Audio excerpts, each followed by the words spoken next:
Bago natin ituloy ang rampahan, maghanda muna tayo ng isang healthy dish na bagay sa Diet Beauty Queen. At syempre kasama pa rin natin si Miss Mira na busy dahil ang dami mong ginagawa ngayon dahil nga mag-Miss Universe dito sa bansa, ang dami mga preparation. So, ikwento mo naman yan sa akin. Oh, actually, I'm blessed naman na every time meron talaga mga beauty pageant, lalo ng Miss Universe. Naalala ko ng mga tao at naimbitahan ako ng iba't ibang mga network to comment and give my 2 cents worth tungkol sa mga candidates. At ngayon lalo, yung Miss Universe, i-hold dito sa Pilipinas natin. Lahat ng mga networks gumagawa ng mga primer. So, thankful naman ako at napapasama din ako doon kahit paano. Siyempre naman, kasi ikaw yung naging first runner-up nung 1999. Yes, diba?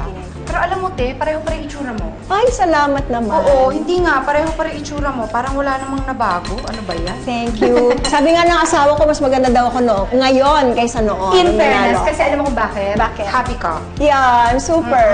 Ayun, so gagawin ko lang po sana itong kani salad. Kani, I love this. Ako rin eh. Ito, mayonnaise lang po ito. Kung wala po kayong Japanese mayo actually.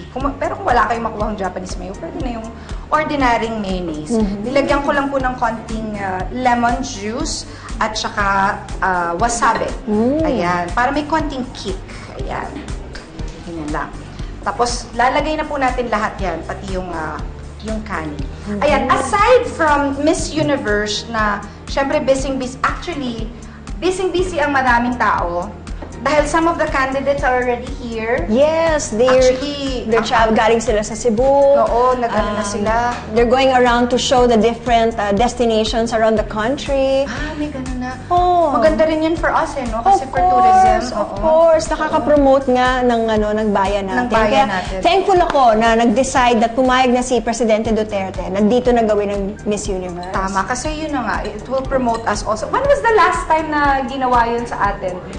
94, nung panahon ni Charlene. Alam mo, kumanta pa ako doon. Oo, kumanta pa ako doon. Kasama ko sila Gary Valenziano. Ayun nga pala yun. Tapos, bukod sa Miss Universe nga, like I said, syempre may mga speaking engagements ka. Ikwento mo naman sa akin kung ano yung mga speaking engagements mo. Since 2012, marami nang nag-iimbita sa akin to share my testimony. Your testimony. Yung life transformation story ko.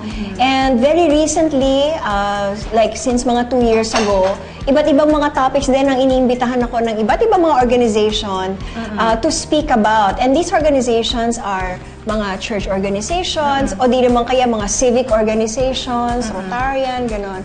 Minsan, pati mga corporate to talk about money management, to talk about certain topics like resilience, kasi nga nakilala ko nung nadapa ako sa pageant at nakabangon.